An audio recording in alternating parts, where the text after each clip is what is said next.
Počúvate podcast Pražská kaviareň. Predstavujeme zaujímavé osobnosti, ktoré robia dobré meno Slovensku aj za hranicami. Dnes s Norbertom Hofericom.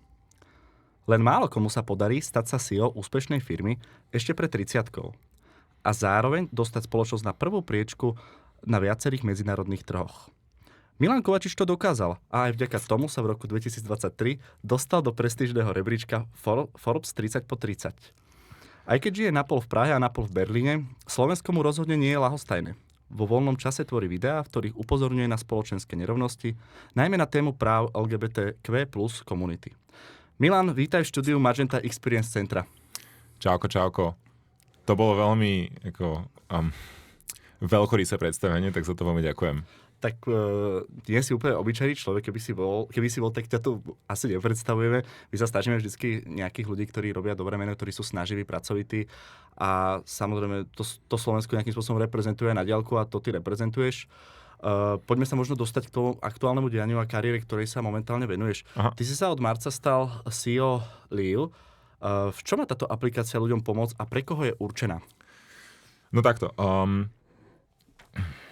My sa snažíme vybudovať firmu, ktorá rieši pomerne ako veľký problém, ktorý naša spoločnosť aktuálne má. Že asi to všetci do nejakej miery cítime v tej mladej generácii, že tá socializácia nie je úplne taká, ako bola v tých predchádzajúcich generáciách. Máme tu tie syndromy osamenia a všetky tieto problémy, ktoré mladí ľudia riešia. A ten ako kľúčový insight je, že to nie je úplne preto, že my by sme sa nechceli kamarátiť. Ono je to o mnoho viacej preto, že naša generácia a Z-ko, čiže tá generácia podobno má tendenciu sa socializovať pri spoločných aktivitách. Je, že keď moji bratia sa chceli socializovať, mám mnoho starších bratov, tak proste, že si išli sadnúť niekam do svojej ako túto hospody, ktorá bola ich ako tradičná. To my nerobíme. Ja sa chodím socializovať cez fitness, cez kultúru, cez jedlo, cez spoločné aktivity. A toto nie úplne existuje efektívna platforma, ktorá by to vedela správne facilitovať a aimovala by na Gen Z alebo na zileniálov. No a to je to, čo sa snažíme nejakým spôsobom vybudovať v spolupráci s viacerými pomerne veľkými partnermi. Keď si stiahnem aplikáciu, otvorím si, prihlásim sa, nejakým spôsobom zaregistrujem sa. Čo tam vlastne uvidím a akým spôsobom by si nám vedel priblížiť nejak vizuálne možno? Hele, môj produkťák by ma zabil, keby som to povedal, ale za mňa je to niečo ako Tinder pre eventy alebo venues. Hej, že si to otvoríš, nudíš sa. Ja to mám tak dosť často s priateľmi, že sedíme doma, chceme niečo robiť v sobotu, chceme robiť niečo cool a nechce sa nám ísť proste zase do gymu 6-krát za týždeň spolu. Tak proste to otvorím a pozriem sa, čo tam je a zrazu zistíme, že tak tu je nejaká ako anglofónna comedy night, no tak pôjdeme na comedy night, hej, že je to niečo tam vyfiltrujem, na čo máme chuť, niečo nájdeme, kúpime listok a ideme. A je to takým tým veľmi tradičným ako swipeovacím mechanizmom, ktorý je nám asi všetkým známy. Jasné. Tento swipeovací mechanizmus funguje teda, ako si už spomenul, na Tinderi a možno na nejakých iných zoznamovacích apkách. Ty máš vlastne dlhoročné skúsenosti s vedením práve spoločnosti, ktoré vyvíjajú mobilné aplikácie. 3 roky si stal na čele spoločnosti Cosmic Latte, pod ktorú patria populárne zoznamky Zoe, Search s viac ako 25 miliónmi používateľov. Čo ťa vlastne viedlo k tomu, že si prešiel v podstate z týchto, povedzme, datovacích aplikácií, ktoré boli vysoko špecializované na LGBTQ+ komunitu, v podstate k aplikácii, ktorá má širšie spektrum publika? Hele, takto, akože za prvé Cosmic je fantastická company a ono je to zároveň, že spin-off, ono je tu bootstrapované cez STRV, čo je tiež fantastická company, sú tam skvelí ľudia, sa tam výborne pracovalo. Hrozne veľa som sa tam naučil a som hrozne vďačný na to, že som mal, že to bol môj prvý CEO gig a to bol ako pomerne veľký bet, ktorý oni vtedy urobili na mňa, lebo ja som predtým bol v McKinsey konzultant, hej, že nikdy som ako veľkú ako firmu, ktorá má ako desiatky miliónov užívateľov, neviedol sám.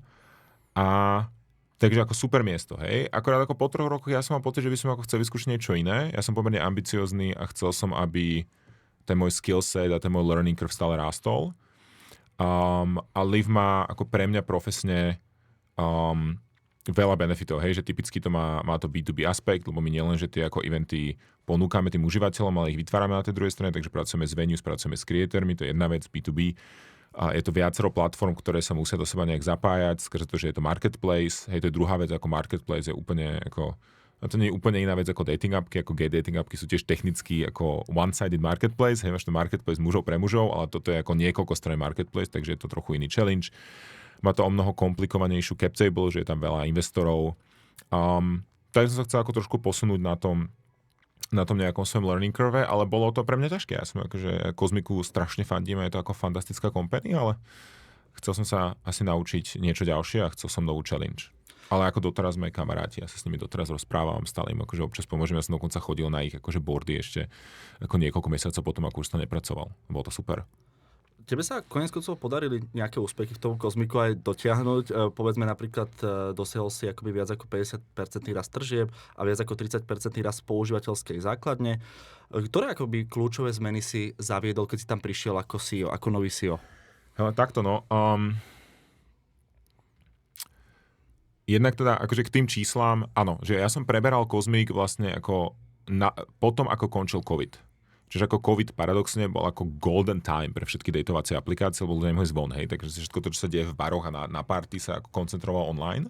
Takže tam mali všetci fantastické čísla, hej, že ako, ale po COVID už to nebolo také rúžové, že napríklad Tinder je, že ho publicly traded a ich akcie padli asi o 70%, že tam ako všetci strašne zahučali a Kozmik to tiež hitovalo, takže oni mali takú ako trošku padajúce tendenciu. No a v kontexte tohoto mne sa podarilo trochu, alebo nám sa podarilo tú firmu trochu revitalizovať.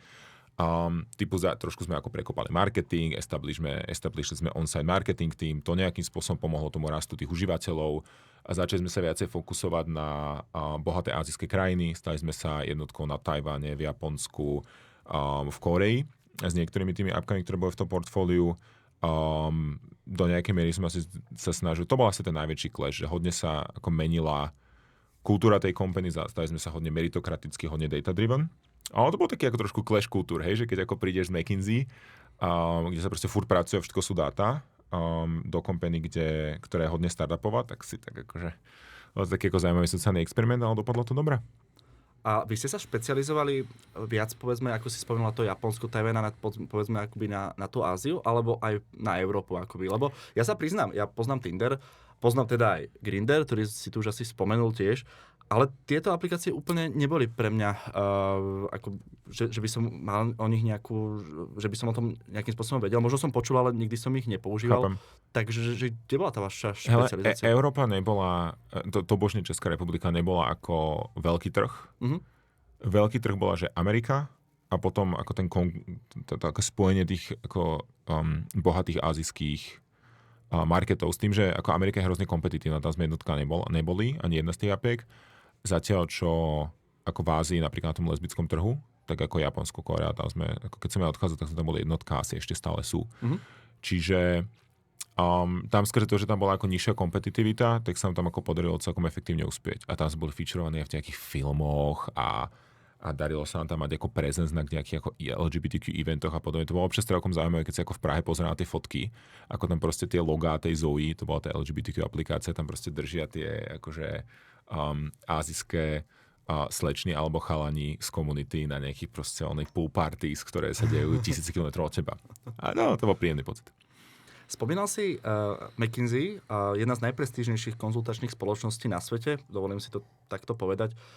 V čom spočíva možno ich úspech? Ja sa k tomu chcem dostať pretože ja som študoval ekonómiu tu v Prahe, nie na Oxforde, ani nikde inde, proste klasicky tu. A veľa mojich kamarátov sa tam chce dostať, alebo sa aj dostalo, berú to ako niečo, proste jedných z ich hlavných cieľov. V čom teda spočíva ich úspech v tom McKinsey?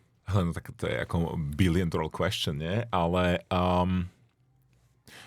ja neviem, ale môžem ti povedať, že čo si myslím, že robia veľmi dobre, ako z môjho pohľadu. Ja si myslím, že sú ale že exceptional v tom, ako vedia vyberať ľudí. Že ako McKinsey je jednotka viac ako 100 rokov na trhu, a respektíve neviem, či jednotka viac ako 100 rokov, ale rozhodne na trhu viac ako 100 rokov. Ale oslavuje 100 rokov, keď som tam práve bol ja. A ako ten talent, ktorý tá firma je schopná ako dostať z toho trhu a vybrať, je neuveriteľný. Hej? Že tam ako, ja som nemal hlúpeho kolegu, a ja som ani priemerného kolegu, pretože všetci boli extrémne chytrí. A je to taký akože zvláštny, ako by sa lekšie baje, že napríklad teraz, ako trávim veľa času v Nemecku, ja tam mám veľa kamarátov presne z MBB, že z BCG, Bainu, McKinsey, z tých ako 3 firiem, ktoré medzi sebou stále súperia. A všetci si hrozne rozumieme, že ako aj proste vo voľnom svete, mimo toho pracovného nejako proste sa tí ľudia nájdu medzi sebou. A na to, že je nás ako tak hrozne málo, sme všetci na seba nejak prepojení.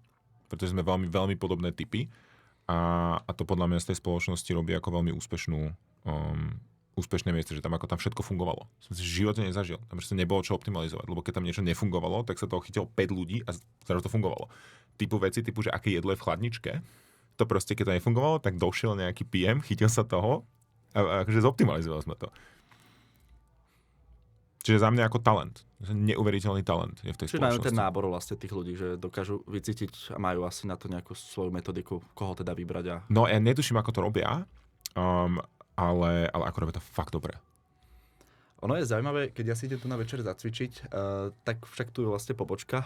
Ty si myslím tu aj pracoval, však kúsok od nás. My sa momentálne nachádzame vlastne v Arkádach na Pankráci. A tam akoby pomerne aj večer vidím dosť rozsvietené akoby svetla. Je teda pravda, že mladí konzultanti odtiaľ odchádzajú po 10. večer? Niekedy áno, niekedy nie. Hej, že máš projekty, kde skončíš tak ako rozumne, hej, že ešte si stihneš večer zacvičiť.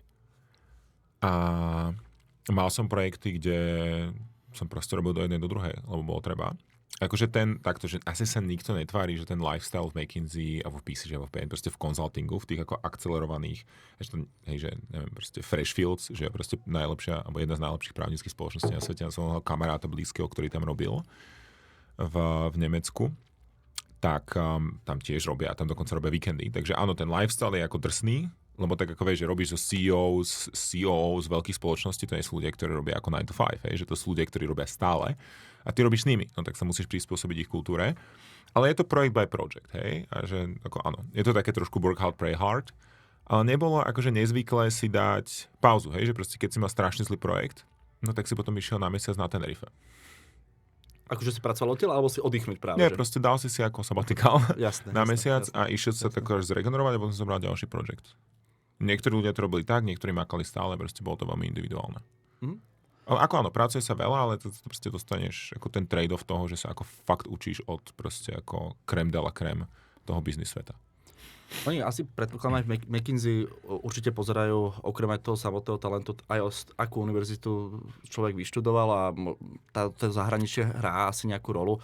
Ty si vlastne študoval na viacerých univerzitách naprieč Európou. Ako vyzerala možno tvoja cesta k prijatiu na Oxford? Tam si vlastne bol na master. To bol môj druhý, respektíve neviem, jak sa volá ten diplom, lebo akože Oxford to má celé inak, ale je to master equivalent, čiže pre naše potreby je to master. To je mid-career education, hej, že tam ja som išiel na Oxford po McKinsey, ale bolo to zaujímavé, hej, že totižto ono je to fakt drahé sa tam dostať, čiže ja by som to, veľmi by som škrípal zubami, keby som si to musel platiť sám, takže pre mňa to bolo trošku ako otázka toho, či dostanem alebo nedostanem štípko, ale bolo to zvláštne, hej, že ja som sa prihlásil na AI, na SAIDe, čo SAID je akože ich business fakulta, ale študujú tam aj technické veci, ja som išiel na AIčko. A to bol pomerne mladý program asi vtedy. Presne, že bol to mladý program a ja som mal neuveriteľné šťastie, lebo ja som dostal aj svoje štipko, aj acceptance letter asi 2 týždne predtým, než vyšla GPT 3. Čiže predtým, než začala táto proste AI revolúcia, ja už som bol prijatý. Keby som sa hlásil rok neskôr, tak možno by ma zobrali, ale štipko by som nedal, lebo štipko dávali tuším 2 ľuďom, alebo možno 3. A ja by som to bez toho štipka asi nezaplatil. Ale respektíve veľmi som uvažoval, či tam mám ísť. A tak to bolo no-brainer, že som mám to zaplatené, to Oxford, proste ešte je to ako dobrá téma. Ale akože pre mňa, honestne to nebolo až také challenging, že ja keď som sa ako hlásil na Ox, tak už som bol ako CEO LGBTQ company a ako gay muž, že ten diversity kritéria sa ako píšu samé.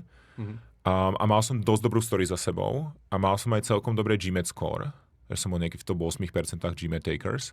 Takže ja som vedel, že mám profil, ktorý sa im bude páčiť, plus som akože z níž krajiny, že ako iný Slovák tam nebol, hej, ani Čech, takže im sa to ako hodí do tých ako diverzity štatistík. Takže som vedel, že ma vezmu, ale to ako štípko bolo to, čo ja som bojoval, a to nebolo jednoduché. To bolo, ako ja som na to napísal jednostránkový esej, oni ti viac nezoberú. A to bolo, že najprepracovanejšia vec, ktorú som v živote napísal. Som to písal asi 2 mesiace. Jednu stranu. Ale bolo to, že dokonale. Fakt som na to bol veľmi hrdý. A fakt to fungovalo. A to druhé štipko dosiaľ týpek, ktorý rieši security celého Netflixu.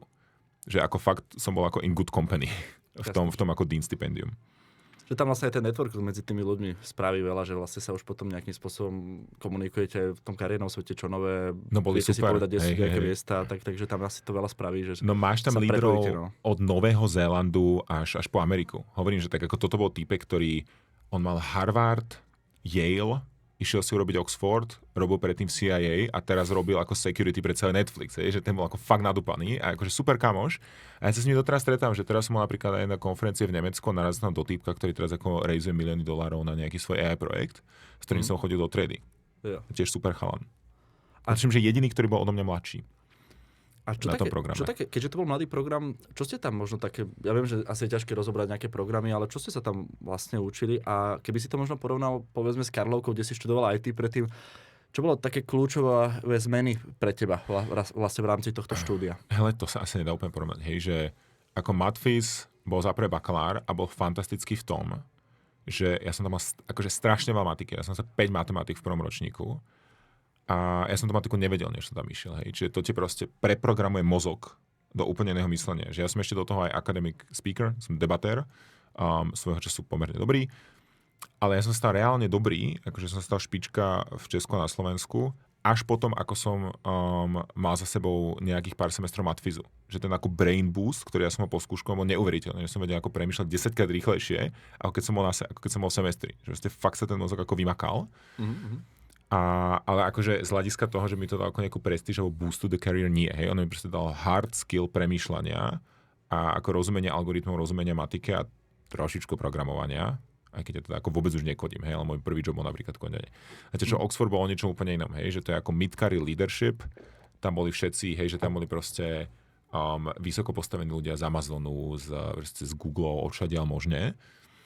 A tam to bol o mnoho viacej o tom, že sa proste snažíš ako vysvetliť, že ako používať tú umelú inteligenciu na to, aby si mohol lídovať týmy, robiť transformácie, companies, entrepreneurship, hej, že ako základ na základe toho proste nejaké nové spoločnosti a podobne. Čiže úplne iné od toho, hej, že to bolo proste pre lídrov. To je úplne iné od matfizu, ktorý ťa proste učí do toho, že si individual contributor, alebo je z teba programátor napríklad, alebo proste neviem, analytik. Proste to sú akože úplne iný čas, úplne iný ako aim. Ten Oxford bol o mnoho viacej taký ako networking, mind opening, že ďaleko viacej to bolo o tom, že potrebuješ proste nejak ako otvoriť myseľ a akože nejak sa nachytiť o tom, že čo to AI je. Ale my sme tam ako deployli nejaké ako local instances GPTčka na nejaký cloud, ale ako moc sa tam akože ja som jeden z mála ľudí, ktorí tam actually niečo naprogramovali. Čo bolo zaujímavé, ja som počul tvoj rozhovor v podcaste pre Forbes, kde si povedal, že priamo tvoja záverečná práca sa týkala tvojej súčasnej profesie, že si tam vlastne robil nejaký výskum na niečo, čo sa ti reálne aj hodilo. Toto je niečo, čo zahraničné univerzity robia štandardnejšie. Ja som teda... To je úplne bežné, no. Mám skúsenosť iba s jednou z Estonskou na Taltechu, akoby určite sa to teda nerovná ani zďaleka Oxfordu, ale akoby keď sa tam už niečo robilo, tak sa to buď prepájalo s tým verejným sektorom alebo s niečím proste praktickým. Takže tomuto som sa chcel tiež dostať, že tebe vlastne aj tá záverečná práca, ako si uvedol, pomohla kvázi aj priamo v tvojej profesii. Áno, vieš čo, ja som to tak mal, ja mám 2 mastere, že jeden je Oxford a druhý je z University van Amsterdam a teda obe sú ako veľmi západné, relatívne prestížne školy, ako tá UVA je tuším 50 na svete, Oxford je prvý. A na oboch to bolo tak, že sme mali ako real life klientov, pre ktorých sa robil akože reálny job. A že v Amsterdame dosť často to bolo tak, že keď si mal nejaký predmet, tak na jeho konci si ako deployoval ten projekt na toho klienta. Že my sme robili napríklad niečo pre Amsterdam Museum a to bolo niečo, oni proste ako fyzicky nainštalovali niekam, hej.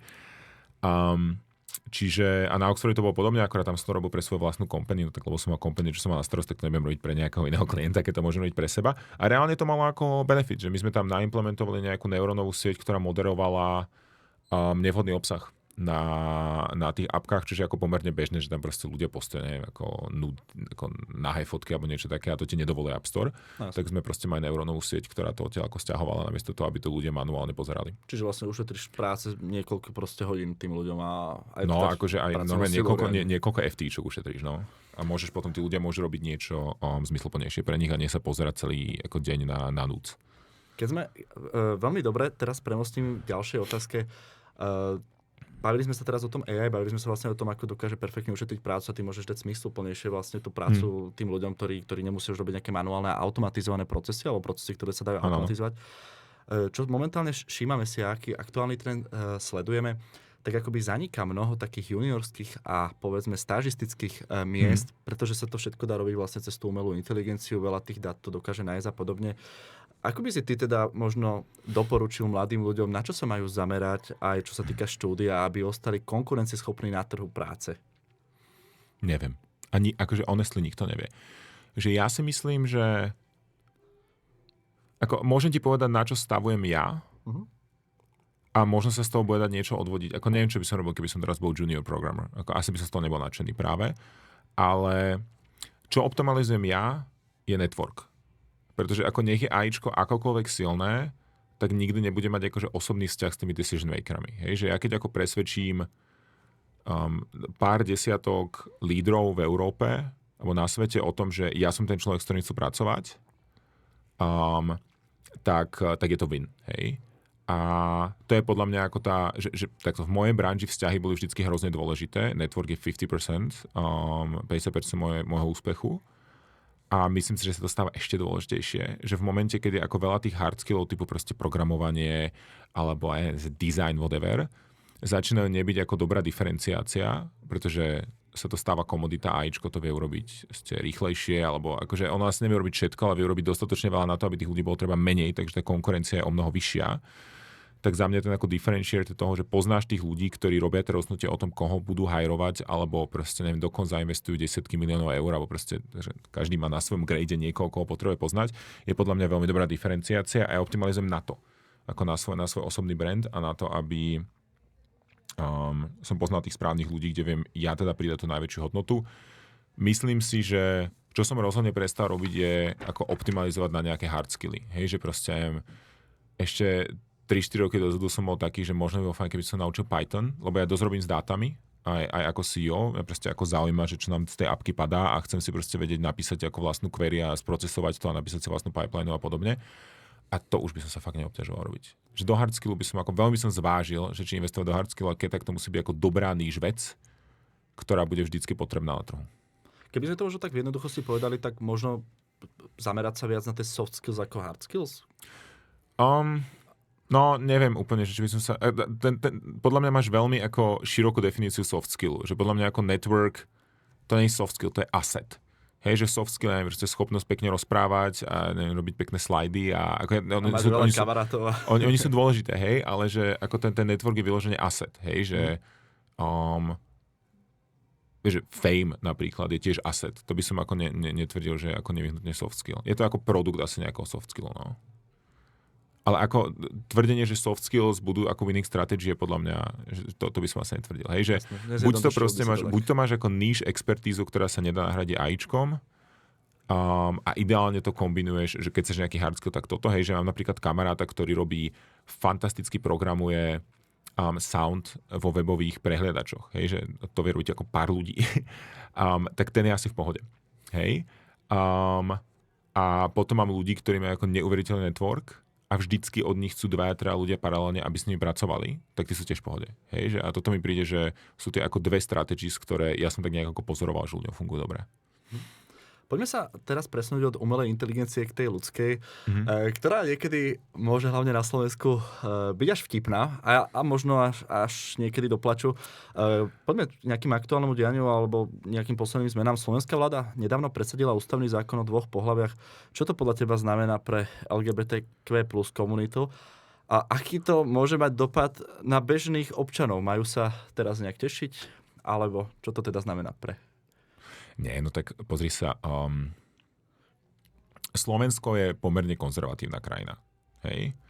A ako to ja čítam, ja mám pocit, že ono to tak ako fortifikuje, hej, že to proste tak ako hlbšie zakoreňuje tú, ako z môjho pohľadu, nespravodlivosť, ktorú my máme už dneska v iných zákonoch, ako to proste zakoreníš v ústave, takže ako ono to v princípe, ja mám pocit, že my sme ako efektívne strácali nejaké práva, lebo však oni tí transgender ľudia ani predtým nemajú na Slovensku nejaké práva. Hej, to nie je také, že my sme niečo zobrali, oni nič nemali v prvom rade, alebo teda minimálne ja to tak chápem.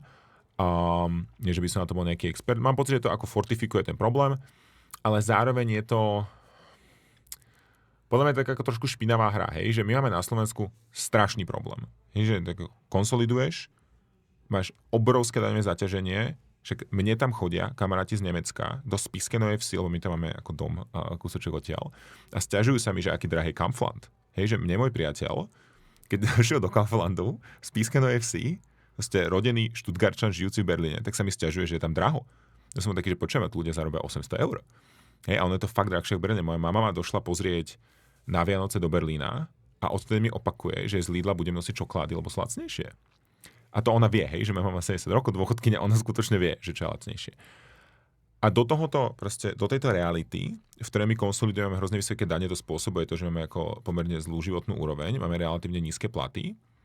Do tohoto my máme žiaden rast. Hej, že Česko rastie, Poľsko rastie a oni akože expanzívne rastú. Ja si teraz nepamätám tie percentá, ale 2-4% rastú obe tie krajiny. Myslím, že vyše troch až Poľsko. No, niečo také, že ako rastú, hej, že im to ide. A my rastieme čo, 0,5-0,8 je predikcia na najbližší rok? Necelé 1% tento rok a 0,5 na ďalší rok. No, proste tá predikcia je strašná. Hej, že tá krajina skrachuje. A teraz, ty keď si premiér, ktorý proste ako optimalizuje na nejaké, akože na seba do nejakej miery, možno do väčšej, možno do menšej, to ja nechcem úplne súdiť, tak keď sa chceš tohoto zbaviť, no tak to potrebuješ nejak vytlačiť z mediálneho priestoru. Tak čo spravíš? No? Tak zoberieš si nejakého ako verejného nepriateľa, a to či je to LGBTQ komunita, alebo nejaké, čo to oma za legie, one gruzínske legie, či kerupažu, migranti, hej, že whatever, alebo Ukrajinci po prípade, čiže ako nejakí vojnoví utečenci. Zoberieš si niečo, vytvoríš okolo toho veľké bububu, potom proste niečo schválíš, mediálny priestor sa proste tým úplne zaplaví a potom si nikto nevšimne, že ti krachuje ekonomika, že ti nefunguje zdravotníctvo. Čiže, ale on bol vždycky, ako Fico bol vždycky veľmi dobrý na prikrmenie týchto vecí, že to zase akože za to tomu treba dať kredit, že on je ako šikovný na tie veci, čo robí. Akorát teda, že môžeme hádať o tom, že či to ako pomáha tej krajine, hej, ale akože skill sa mu uprieť fakt nedá.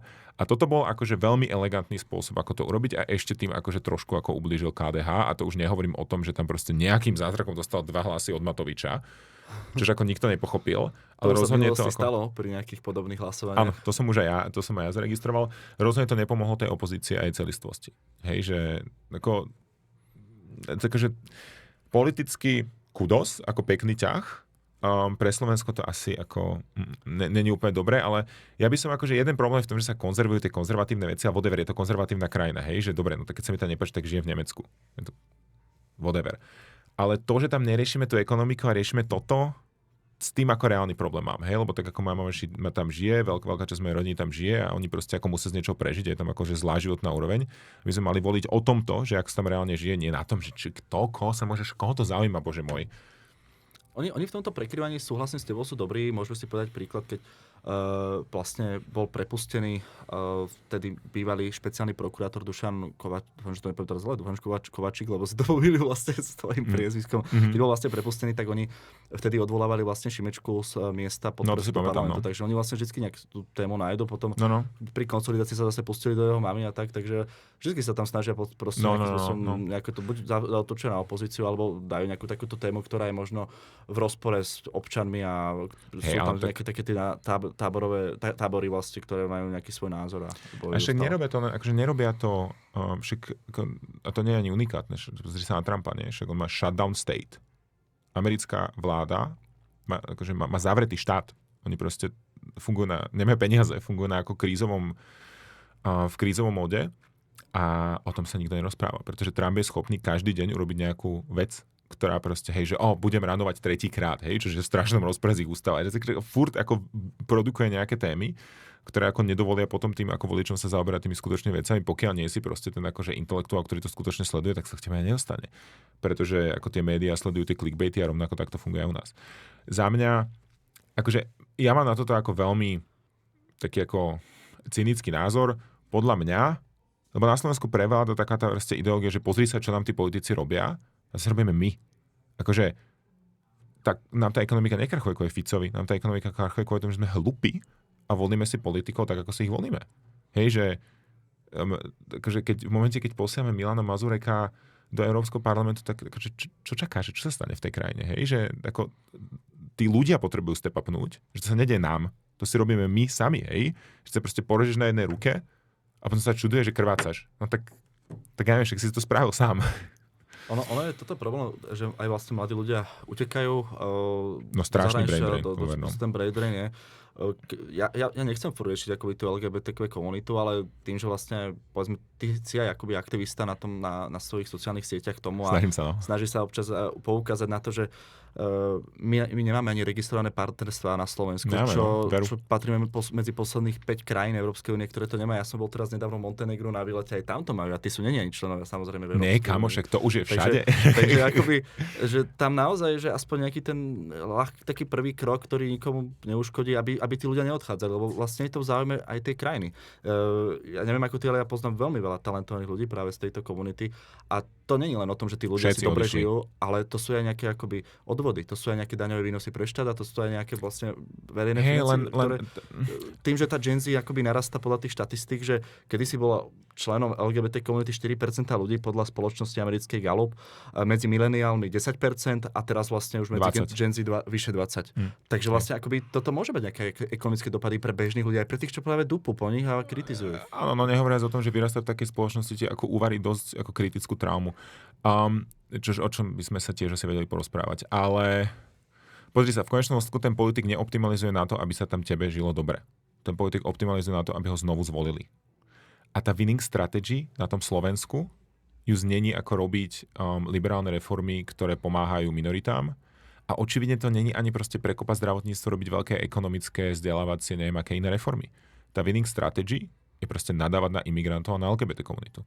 Alebo kedy to bolo na Romov. Ono vždycky je to nejaká menšina. No inak tí Romovia si toho od nás odnesli neuveriteľne veľa a dosť neprávom teda. Neuveriteľným spôsobom no, my sme strašne ublížili, ale na koncu sa nechcem zbaviť a myslím, že Zuzka Kovačičová som na tom fantastický podcast Odsúdený na neúspech, tak ako shoutout. Ale akože za mňa je to chyba tých ľudí, hej? Že ty proste, keď sa rozhoduješ, keď ješ tej volebnej urne o tom, že koľko máme pohlaví, čo vôbec neimpactuje a necháš sa oplatiť 13. dôchodkom, ale potom ti skrachuje zdravotníctvo a stráži ti potraviny dramaticky a ty to nevidíš a nevieš si to 2 a 2 dokopy, no tak žije v štáte, ktorý si zaslúžil. Ako sorry.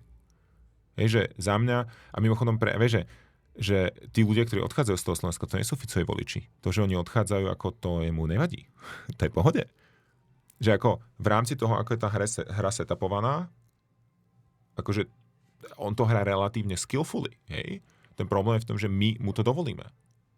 A teraz ako, to je to issue. To je proste znovu, to my si robíme sami. Tak samozrejme. V podstate je to vždy na tej voľbe občanov, ktorú tú stranu si zvolia. A no zatiaľ vďaka Bohu áno, no tak by sme mali step up, lebo tak nemusí byť o chvíľu už. Keby som to trošku aj preklopil, my sme tu mali viacerých hostov, mali sme tu najmä aj z kultúry, napríklad Petra Bebiaka, režiséra, a my sme sa o tomto aj bavili, že ako vlastne Slováci napríklad sú rôzni oproti Čechom, že sú takí impulzívnejší a možno sú skôr takí viac na Talianov, že tí Češi sú takí viac na Nemcov, vnímajú tie veci racionálne a tí Slováci sú takí viac emočnejší a to sa odzrkadľuje, keď sa tvorí napríklad nejaký seriál alebo nejaký film, že vlastne to divácké publikum sa preto robí úplne inak. Takže možno aj taká tá impulzivita na tom Slovensku a taká povedzme emočnosť, že tam ten politik proste poukáže teraz na nejaký rómsky problém alebo teraz na nejaký problém, ktorý neexistuje, povedzme z toho LGBTQ komunitou. A tí ľudia sa toho chytia. Stačí nejaký ten status, možno nejaká tá emočná vec a tí ľudia akoby na to reagujú tak citlivejšie, jak ten racionálny nejaký volič, povedzme, na tom západe. Ale ono zase, ten trend tých rôznych strán, ktoré idú, povedzme, extremistickejších, je aj na západe, takže nedá sa to možno úplne... Ja mám zo Slovenska pocit, že my sme taký ako ubitý národ. Že my sme furt proste boli pod niekým, furt nás niekto akože zneužíval. A že vieš, že keby sme boli emočný národ, tak sme ako Francúzi. A si to proste akože vyprotestuješ. Aj keby, vieš, že proste však oni tam ako rozbijajú Champs-Élysées takmer na proste ako ročnej báze. To je proste Yellow Vest a všetky tieto obrovské protesty, však oni si vyprotestovali tak neuveriteľný working environment, že im prestáva fungovať ekonomika a tým sa to nedá zobrať, lebo oni proste spravia revolúciu. Akože to je passionate národ. Slováci takí nie sú, hej, že nám to proste skáče po hlave, necháme na sebe ľúbať drevo a potom sa ideš sťažovať pri borke a pive. Že my sme mali niečo urobiť, hej? Že však ako všetci sú tam nespokojní pre Boha živého, ale ako nejak, tam proste nie je tá občianská spoločnosť na to, aby sme ako nejak s tým pohli. Že napríklad to bolo pre mňa ako hrozné sklamanie, tak ako short story, po tej strelbe na Zámockej, čo sa stalo 3 roky dozadu, tak ja som nestiel ten prvý protest, lebo ten sa dial hneď víkend na to, ja som bol niekde odcestovaný, že nežijem na Slovensku, tak sa tam neviem ako dostať do 48 hodín vždycky. A ešte na ten druhý, čo bol víkend potom. A ja som strašne sklamaný, lebo ja som cestoval cez niekoľko európskych štátov, tak dosť komplikovane, aby som tam dostal. Bol som s mamou a prišlo tam asi 1500 alebo 2000 ľudí. Tam, akože nikto tam nebol v princípe. A to som bol už fakt taký, že počujem, tak do nás to strieľajú. Bratislava má 600 000 ľudí. Akože štatisticky tam musí byť aspoň pár 10 000 LGBTQ ľudí a to som extrémne konzervatívny, hej. Kde sú tí ľudia? Prečo tu nestoja na tej ulici so mnou, keď ja môžem dojsť z Berlína, alebo odkiaľ som to vtedy letel, alebo z Londýna, tak prečo ten človek sa nezoberie, nesadne na električku a nedojde sem protestovať? Keď proste do ľudí, ktorí chodia do jedno z tých 3 kaviarní, kde LGBTQ ľudí chodia, niekto ako vystrelal zásobník týždeň dozadu. A vtedy som bol taký, že počujem, že keď ani tí samotní ľudia nie sú ochotní bojovať za svoje práva, tak čo to robím ja? A to som akože, ja som tak ako postupne nad Slovenskou lámal palicu, z hľadiska toho, že tam chcem alebo nechcem žiť. A toto bol jeden z takých ako posledný, keď som sa povedal, že fú, že toto proste fakt není miesto, s ktorým ja sa dokážem stotožniť. A toto nie je kultúra, s ktorej ja sa dokážem stotožniť. Ono by niekto mohol povedať, že mal aj strach. Ak to bolo, vieš, týždeň potom, tak niekto mohol mať aj strach proste do tej ulice prísť. A celkovo si myslím, že už len keď to porovnáme s Prahou, tak v podstate tá LGBTQ komunita tu sa normálne drží za ruky v pohode, sú v kaviarniach, neboja sa, že ich niekto začne po nich kričať a atakovať, ale na tom Slovensku ťa atakovať môžu. Aj v Bratislave aj mimo, a v tých menších mestách to bolo vlastne. Dobre, mne sa to hovorí jednoducho, pretože ja mám ako 100 kg a 2 metra do výšky. Takže áno, akože na mňa si väčšina ľudí nedovolí a keď hej, tak im veľmi rýchlo vysvetlím, že to bola chyba. Ale takže rozumiem tomu ako držania sa na ulici, keď si proste lesbický pár, nebezpečné, chápem. Ja to robím aj v Bratislave teda a občas si za to ako vyslúžim nejaký konflikt. Pre mňa je to principiálna záležitosť. Ale vieš, že ten protest je za mňa ako iná vec, že tam bolo jasné, že tam proste do nás nikto nebude strieľať. A respektíve ako bolo to poviem pravdepodobné a za mňa akože to riziko toho, že budeš mať nejakú potyčku na proteste versus to, že ako neukážeš, že do teba, že do tvojej komunity môžu ako ľudia strieľať a nevyhraníš sa voči tomu, tak to mi ako príde, že to riziko toho ako dlhodobého, tej nejaké dlhodobej perspektíve to je ako ďaleko vyššie. Je to príde úplne kritické, že ľudia nevedia prísť a povedať, že no tak ste zastrelili niekoho, kto je mne podobný a to není OK. Ja neviem, ako chápem, že je tam nejaké riziko, ale ono je marginálne, že keď ľudia sú schopní chodiť na Majdan a proste zimovať tam, a tam reálne akože zastrelili 100 ľudí, 150 ľudí zmizlo, tak jak je možné, že my sa nevieme postaviť za toto? Mne to príde, ja to nechápem. Ono, aby sme to nevideli tak negatívne, treba zase povedať, že súčasná prezidentka Čaputová urobila v podstate gesto, ktoré sa aj čakalo, ktoré naozaj prišla podporiť vlastne to bolo super, kaverne. To bolo naozaj pekné. V podstate aj to isté mňa teda milo prekvapilo, neviem ako teba, aj vtedajší premiér Eduard Heger, ktorý bol na tom pochode, niekto mu tam dal vlastne tú vlajku, ale on je vlastne z konzervatívnej akoby rodiny, je to konzervatívny politika, predsa len proste išiel na ten pochod, podporil to, takže treba vidieť aj tých ľudí, ktorí akoby išli. Na druhú stranu od ľudí, ktorí sa to čakalo, lebo máme politikov, ktorí sú súčasťou LGBT komunity vo vysokých priečkách a tie neurobili nič a ani nerobia, nemusíme ich akoby jeden by mi napadol. Ale od tých sa hovorí, že čakalo a tí neurobili nič, čo je dosť škoda, no? Že práve títo ľudia sa nezastanú. A Matovič ešte napísal, že je hetero. To bolo tiež mocné. Ja akože pozri sa, príde mi zvláštne, že tá spoločnosť sa vtedy akože nevyflexila dostatočne na to, aby akože sa začalo nejaké momentum, ktoré by niečo zmenilo. Že to mi prišlo toho upokojenia vlastne nejakého toho alebo nejaké ako legislatívne zmeny. Však ja neviem, proste znovu, ak máš iba akože ten konzervatívny od tých 4%, tak keby každý z nás proste sa porozprával s 5 ľuďmi, tak máš ako dostatočne veľké momentum na to, aby sa niečo stalo. Hej, a ja teda akože s prehľadom dostanem 5 ľudí, ktorí by ma dokázali podporiť.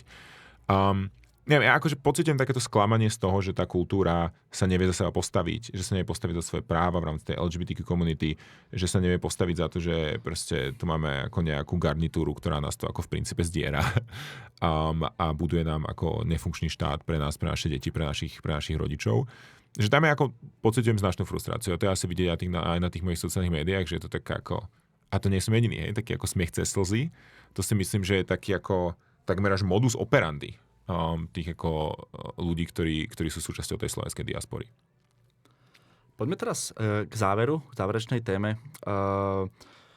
V podstate k nejakým, ty už si spomenul tu podcast vlastne tvojho rodinného príbuzného. Potom, ako vlastne viacerí vládni predstavitelia odmietali chodiť do niektorých médií, došlo k personálnym zmenám a v podstate vlastne tvoj brat Michal Kovačič tiež odišiel z Markízy. Ako si túto situáciu vtedy ty vnímal? Takto, ja sa asi neviem úplne vyjadriť za svojho brata a to asi nechcem, hej, že on ako je ďaleko viacej skill v tomto. Ja môžem povedať, aký to mal dopad na mňa, hej, že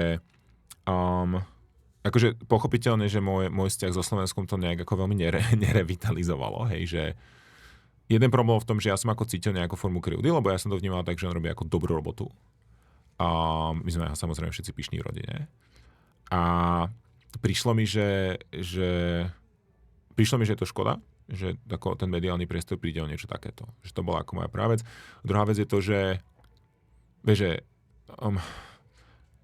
ako s môjim menom sa ako pohybovať na Slovensku, že také ako ošemetné, že to ako není prvýkrát, čo nejakým spôsobom niekto niečo povedal voči nejakému členovi rodiny z vysokých vládnych predstaviteľov.